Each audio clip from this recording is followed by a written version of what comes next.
Bismillahirrahmanirrahim. Lecture of Chemistry for 9th class. Today's our topic of discussion is physical states of matter and role of intermolecular forces. And we know that there are three physical states of the matter, that is gas, liquid and solids.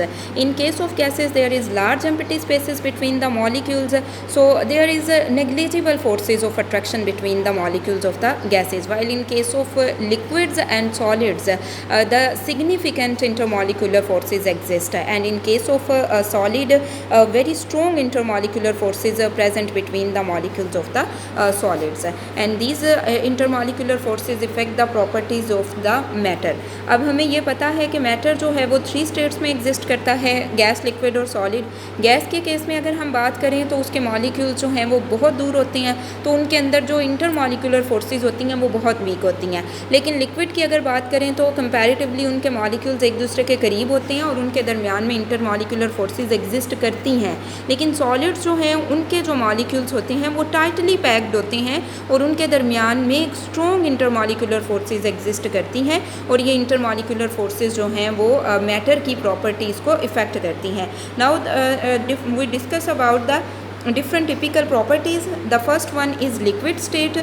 So liquid have definite volume but their shape is not definite. Okay, a liquid attain the shape of the container in which we put it. Okay, like अगर हम बात करें liquids की, तो liquids जो हैं उनमें definite volume होते हैं लेकिन उनकी शेप जो है वो डेफिनेट नहीं होती, यानी हम जिस बर्तन में उन्हें डालते हैं वो उसकी शेप जो है वो इख्तियार कर लेते हैं.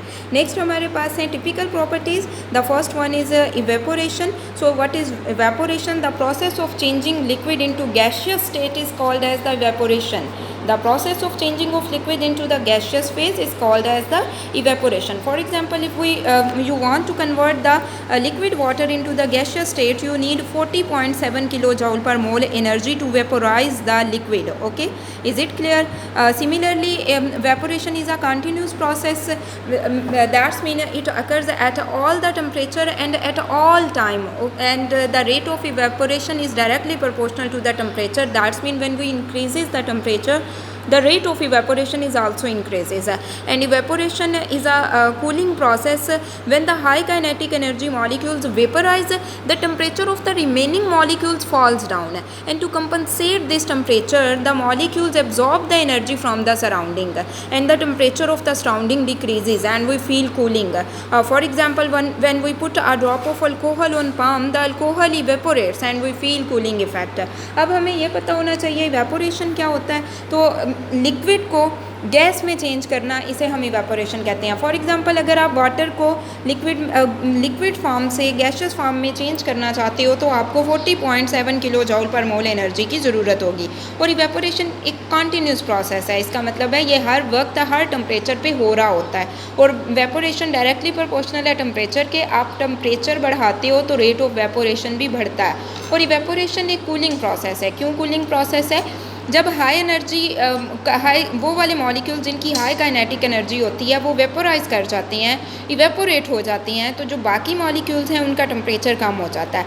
अब इस टेम्परेचर को कंप्लीट करने के लिए, यानी कंपनसेट करने के लिए, जो मॉलिक्यूल्स हैं वो सराउंडिंग से टेम्परेचर, अपने इर्द गिर्द से टेम्परेचर को एब्जॉर्ब कर लेते हैं, जिसकी वजह से सराउंडिंग का टेम्परेचर जो है वो कम हो जाता है और हम कूलिंग इफेक्ट जो है वो फील करते हैं. And the factors on which the rate of evaporation depends are given here: surface area, temperature, as well as the intermolecular forces. So the rate of evaporation is directly proportional to the surface area. When we increase the surface area, the rate of evaporation will also be increases. For example, when sometime a saucer is used if tea is to be cooled quickly. This is because evaporation from the larger surface area of the saucer is greater as compared to the smaller surface area of a teacup. Similarly, next factor is temperature. The rate of evaporation is also directly proportional to the temperature.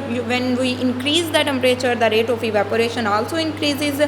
Why it increases? Because the kinetic energy of the molecules is increases. Is it clear?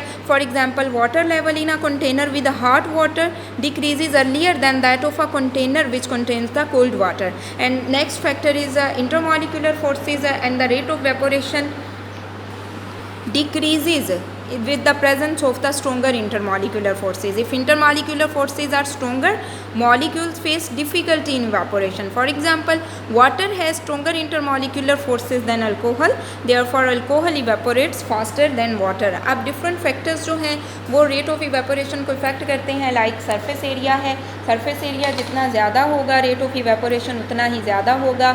For example, अगर आप चाय को ठंडा करना चाह रहे हो तो सॉसर का सरफेस एरिया ज़्यादा होता है, उसमें वो जल्दी ठंडी हो जाएगी. एज़ कम्पेयर अगर आप उसे टी कप में ले लेते हो तो उसमें वो उसको देर लगेगी ठंडा होने में. क्यों सॉसर में जल्दी ठंडी हो जाती है? क्योंकि उसका सरफेस एरिया ज़्यादा है. इसी तरह से टेम्परेचर इंक्रीज़ करने से रेट ऑफ इवेपोरेशन बढ़ता है. क्यों बढ़ता है? क्योंकि मॉलिक्यूल्स की काइनेटिक एनर्जी बढ़ जाती है. ठीक है. अगर आपके पास एक कंटेनर है, उसमें हॉट वाटर है तो वो जल्दी वेपोरेट हो जाएगा, एज़ कम्पेयर कि आपके पास एक कंटेनर है उसमें ठंडा पानी है तो वो जल्दी वेपोरेट नहीं होगा.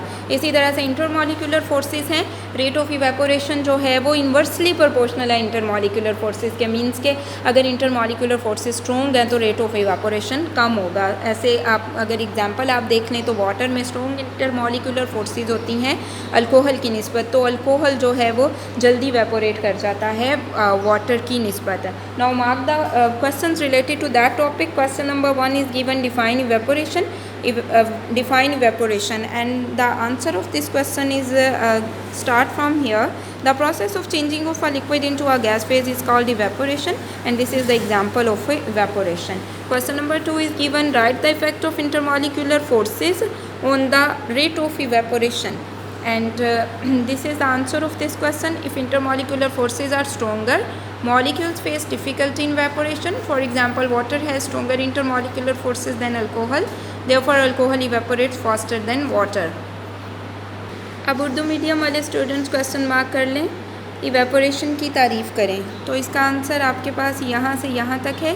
किसी माया के वेपर्स में तब्दील होने के अमल को इवेपोरेशन कहते हैं, और ये इसकी एग्ज़ाम्पल है. ठीक है. नेक्स्ट हमारे पास है क्वेश्चन नंबर 2, इंटरमॉलिक्यूलर फोर्सेस का इवेपोरेशन पर क्या असर होता है. तो इसका आंसर आप यहाँ से यहाँ तक लिखेंगे. अगर इंटरमॉलिक्यूलर फोर्सेस ज़्यादा होंगी तो माया के मॉलिक्यूल्स को वेपर्स में तब्दील होने में दुश्वारी होगी. मिसाल के तौर पर पानी में इंटरमॉलिक्यूलर फोर्सेस पेट्रोल की निस्बत ज़्यादा होती हैं, इसलिए पेट्रोल पानी की निस्बत तेज़ी से वेपर्स में तब्दील हो जाता है. तो ये आपके पास क्वेश्चन नंबर 2 का आंसर है.